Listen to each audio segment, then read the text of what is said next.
मैं ऋषि अपने YouTube channel ज्ञान एजुकेशन माइंड में आप लोगों का हार्दिक स्वागत करता हूं। सबसे पहले फ्रेंड्स बात करते हैं अपने चैनल के बारे में, जिसमें सभी प्रतियोगी परीक्षाओं के लिए जो बुक मार्केट में अवेलेबल हैं उनके प्रैक्टिस सेट कराए जा रहे हैं। जो स्टूडेंट बुक नहीं खरीद सकता है उसके लिए बहुत इम्पोर्टेंट है वो चैनल को सब्सक्राइब करे और आगे आने वाली वीडियो और जो उसमें वीडियो आ चुके हैं उन्हें सबको सॉल्व करे प्रैक्टिस सेट को, तो आपको परीक्षा में 100% सफलता मिलेगी। इसी चरण में आगे आज हम लोग प्रैक्टिस सेट करेंगे हिंदी का, जो सभी परीक्षाओं में बहुत उपयोगी सिद्ध होगा। तो उसमें पहला क्वेश्चन है, हिंदी किस भाषा परिवार की भाषा है? तो इसमें ऑप्शन होगा, 4 ऑप्शन दिए गए हैं, भारोपीय, द्रविड़, आस्ट्रिच, चीनी, तिब्बती। तो इसमें आंसर हो जाएगा आपका ए, पहला आपका आंसर हो जाएगा भारोपीय परिवार। हिंदी जो है भारोपीय परिवार की भाषा है। अगला, भारत में सर्वाधिक बोले जाने वाली भाषा कौन सी है? तो इसमें आपका आंसर हो जाएगा हिंदी, ऑप्शन ए। अगला क्वेश्चन है आपका, हिंदी भाषा का जन्म हुआ है अपभ्रंश से, पाली प्राकृत से, लौकिक संस्कृत से, वैदिक संस्कृत से। तो इसमें जो चरण सबसे पहले आया तो सबसे शुरुआत होती है संस्कृत, पाली, प्राकृत, अपभ्रंश और फिर उसके बाद हिंदी। तो इसका आंसर हो जाएगा आपका ए, अपभ्रंश से। अगला क्वेश्चन है आपका, निम्नलिखित में से कौन सी बोली अथवा भाषा हिंदी के अंतर्गत नहीं आती है? तो कन्नौजी भी आती है, बांग्लू भी आती है और अवधी भी आती है। तेलुगु भाषा है वो हिंदी के अंतर्गत नहीं आती है। अगला क्वेश्चन है आपके लिए, हिंदी की विशिष्ट बोली ब्रजभाषा किस रूप में सबसे अधिक प्रसिद्ध है? अब सुना हिंदी में देखा होगा, ब्रजभाषा सबसे अधिक काव्य भाषा के रूप में प्रसिद्ध हुई है। तो इसका आंसर आपका हो जाएगा चौथा, डी ऑप्शन, काव्य भाषा। अगला क्वेश्चन है, भारतवर्ष में हिंदी को आप किस वर्ग में रखेंगे? तो इसमें 4 दिए गए, राजभाषा, राष्ट्रभाषा, विभाषा, तकनीकी भाषा। तो इसमें आपका ऑप्शन हो जाएगा राजभाषा। हिंदी को आप भारत में राजभाषा के रूप में मानते हैं, ना कि राष्ट्रभाषा के रूप में। अब ढूंढाड़ी बोली है, ठीक है फ्रेंड्स। तो इसमें ये जयपुरी जो होती है, जयपुरी में 4 भाषा हैं, उनमें ढूंढाड़ी जो है वो पश्चिमी राजस्थान की भाषा है, ठीक है फ्रेंड्स। अब अगले क्वेश्चन है, ब्रजबुली नाम से जानी जाती है। 4 ऑप्शन दिए गए हैं, पंजाबी, मराठी, गुजराती और पुरानी बांग्ला। तो इसमें आपका ऑप्शन हो जाएगा फोर्थ, पुरानी बांग्ला को ब्रजबुली नाम से जाना जाता है। अगला क्वेश्चन है, निम्नलिखित में से कौन सी भाषा देवनागरी लिपि में लिखी जाती है? तो 4 ऑप्शन दिए गए हैं, गुजराती, उड़िया, मराठी, सिंधी। तो इसमें आपका ऑप्शन हो जाएगा जो मराठी भाषा है, महाराष्ट्र में बोली जाती है, वो देवनागरी लिपि में लिखी जाती है। अब ये आ गया अगला क्वेश्चन, एक मनई के दुई बेटवे रहन, ओ माँ लहुरा अपने बाप से कहिस, दादा धनमा तवन जवन हमर बरखरा लागत हुए तवन हमका दे दे। यह हिंदी की किस बोली में है? ऐसी भाषा जो है वो अवधी में बोली जाती है। इसका आंसर हो जाएगा सी, आपका अवधी।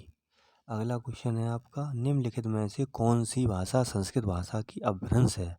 अपभ्रंश मतलब आंगिक भाषा है। तो सबसे शुरू हुई थी संस्कृत, पाली, ठीक है, संस्कृत, पाली, प्राकृत, अपभ्रंश, अपभट्ट और नई हिंदी, आधुनिक हिंदी। तो इसमें आपका आंसर हो जाएगा पाली, फोर्थ ऑप्शन। अगला क्वेश्चन, अधिकतर भारतीय भाषाओं का विकास किस लिपि से हुआ है? ये ऑप्शन आपको आता ही होगा इसका आंसर होगा ब्राह्मी लिपि से। अगला क्वेश्चन है आपका, हिंदी भाषा किस लिपि में लिखी जाती है? ये तो यही हो गया इसका आंसर, ब्राह्मी लिपि में हिंदी भाषा लिखी जाती है। वर्तमान हिंदी का प्रचलित रूप है, तो अब फिर देख लीजिए आप, संस्कृत, पाली, प्राकृत, अपभ्रंश, ठीक है। तो वर्तमान जो हिंदी है वो खड़ी अवधि पहले निकल गई है, ब्रजभाषा भी हो चुकी है, देवनागरी तो बहुत पुरानी है। तो इसका ऑप्शन हो जाएगा सी, खड़ी बोली। जो प्रचलित हिंदी है वो खड़ी बोली का ही रूप है। अब अगला इसमें क्वेश्चन है, हिंदी भाषा की बोलियों के वर्गीकरण के आधार पर छत्तीसगढ़ी बोली है। तो छत्तीसगढ़ किस तरफ है? हम लोगों के छत्तीसगढ़ी पश्चिम में है, तो ये हो जाएगा इसका आंसर बी, पश्चिमी हिंदी। अब अगला क्वेश्चन है आपके लिए, निम्नलिखित में से कौन सी पश्चिमी हिंदी की बोली नहीं है। अब इधर अब देख लो पूर्व में कौन कौन पड़ता है। बुंदेलखंड इधर ही है, और ब्रज पश्चिम में, कन्नौज पश्चिम में, बघेली उसमें हो गया आपका, ये ऑप्शन हो जाएगा बघेली, डी ऑप्शन बघेली। ठीक है, बघेली जो है वो पूरब में है, जबकि बुंदेलखंड, ब्रज और कन्नौज पश्चिम में है आपके। अगला क्वेश्चन, भारतीय संविधान में किस अनुच्छेदों में राजभाषा संबंधी प्रावधानों का उल्लेख है। तो 343 से 351 तक भाषाओं का उल्लेख है। कितनी भाषाएं हैं? 22 भाषाएं हैं। इसका आंसर हो जाएगा ए आपका। अगला क्वेश्चन है आपका, दक्षिण भारत हिंदी प्रचार सभा का मुख्यालय कहाँ पर स्थित है। तो इसका आंसर हो जाएगा चेन्नई। अगला क्वेश्चन है आपके लिए, हिंदी भाषा के विकास का सही अनुक्रम कौन सा है। तो अभी आपको 2-3 बार बता चुके हैं। सबसे पहले संस्कृत, फिर पाली, प्राकृत, अपभ्रंश, हिंदी। ऐसा किसमें है? पहले ऑप्शन में है, तो इसका आंसर हो जाएगा ए। अगला क्वेश्चन, संविधान के अनुच्छेद 351 में किस विषय का वर्णन है। तो इसमें जो वर्णन है 351 में, वो हिंदी के विकास के लिए निर्देश दिए गए हैं। मोस्ट इम्पोर्टेंट क्वेश्चन है, ये कई बार परीक्षा में आ चुका है। ब्रज भाषा है, ब्रज किस तरफ है? पश्चिम में, यूपी में, तो पश्चिम हिंदी हो गई। इसका आंसर बी ऑप्शन हो गया। मगही किस उपभाषा की बोली है। जो मगही है ये बिहारी उपभाषा की बोली है। ठीक है फ्रेंड्स। अगला क्वेश्चन, हिंदी खड़ी बोली किस अपभ्रंश से विकसित हुई है। तो संस्कृत है, संस्कृत के बाद जो अर्धमागधी है, जो हिंदी खड़ी बोली हुई थी वो अर्धमागधी से विकसित हुई थी। इसका आंसर अर्धमागधी हो जाएगा। भाषा के आधार पर भारतीय राज्यों की पुनर्संरचना की गई थी 1956 में। पहला राज्य था जो भाषा के आधार पर बनाया गया था, वो था आंध्र प्रदेश 1956 में। अगला, भाषाई आधार पर सर्वप्रथम किस राज्य का गठन हुआ था। इसका आंसर भी आपका हो जाएगा आंध्र प्रदेश, ही बताया था। बघेली बोली का संबंध किस उपभाषा से है। ये भी आपको ऊपर करा चुके हैं। इसका आंसर हो जाएगा आपका पश्चिमी हिंदी, पूर्वी हिंदी हो जाएगा। इसका गलत आंसर है, पूर्वी हिंदी हो जाएगा। ठीक है फ्रेंड्स। तो अगला क्वेश्चन है आपका, किस तिथि को हिंदी को राजभाषा बनाने का निर्णय लिया गया। तो इसका आपका हो जाएगा 14 सितंबर 1949। ये मोस्ट इम्पोर्टेंट क्वेश्चन है। 14 सितंबर को हिंदी दिवस मनाया जाता है। 1955 में गठित प्रथम भाषा राजभाषा आयोग के अध्यक्ष कौन थे। तो इसके अध्यक्ष थे बीजी खेर। ये ऑप्शन हो जाएगा इसका बिल्कुल सही। 1956 जो थी तो उसके थे जीबी पंत। भारतीय संविधान की 8वीं अनुसूची में भाषाओं की संख्या, ये सब लोगों को पता होगा, हमने ऊपर बताया था भी। संख्या हो जाएगी 22, डी ऑप्शन सही है इसका। अगला क्वेश्चन, हिंदी की आदि जननी है। तो इतनी आदि जननी संस्कृत है, जिसकी शुरुआत हुई संस्कृत, पाली, प्राकृत, अपभ्रंश, अपभट्ट और हिंदी। 8वां विश्व हिंदी सम्मेलन का आयोजन हुआ था, ये हुआ था आपका मॉरिशस में। ठीक है फ्रेंड्स। अगला क्वेश्चन है आपका, निम्नलिखित में से कौन भारोपीय परिवार की भाषा नहीं है।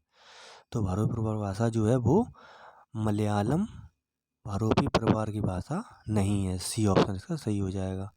हिंदी दिवस को मनाया जाता है, ये तो मोस्ट इम्पोर्टेंट क्वेश्चन देख रहे हैं आप, नीचे दिया गया है, किसकी परीक्षाओं में आया है। तो इसका आंसर हो जाएगा 14 सितंबर।